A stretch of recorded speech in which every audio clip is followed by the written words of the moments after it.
As cidades antigas que nós lemos na Bíblia eram pequenas, como os povoados. Hoje em dia nós saímos por uma determinada estrada e encontramos vários povoados. Cada povoado comercial, que consiste à beira da estrada ou algumas ruas à beira de uma determinada estrada principal, nós encontramos ali a convivência comercial de prédios anexados uns aos outros de cerca de 100 ou 200 famílias. Então, 100 famílias de 5, 500 pessoas, né? Como 500 famílias de 10, 5.000 pessoas. Existe hoje em dia cidades pequeninas e sempre, desde os primórdios dos tempos, cada povoado desse, chamado de cidade, tinha o seu representante, já caracterizado como prefeito sem prefeitura. A prefeitura era a casa dele.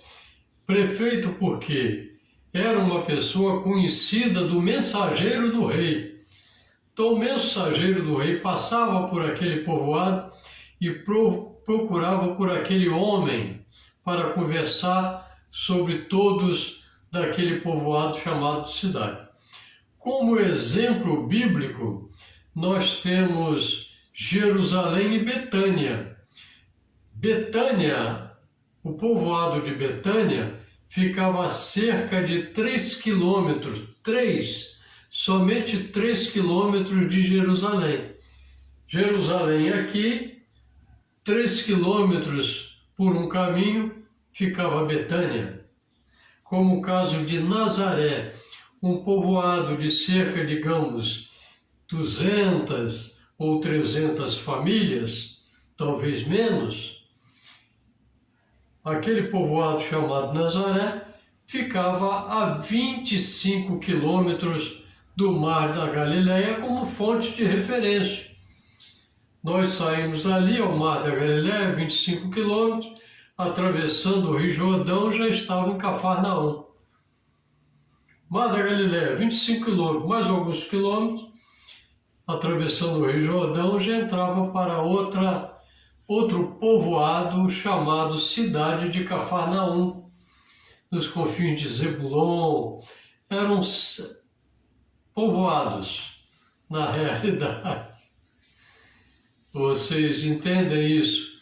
Hoje em dia nós temos vários povoados por uma determinada estrada. Nós podemos chamar esses povoados de cidades menores de uma metrópole maior, hoje administrada por um prefeito.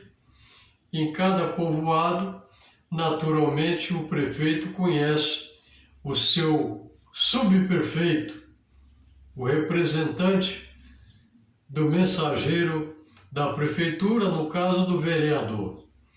Entenderam?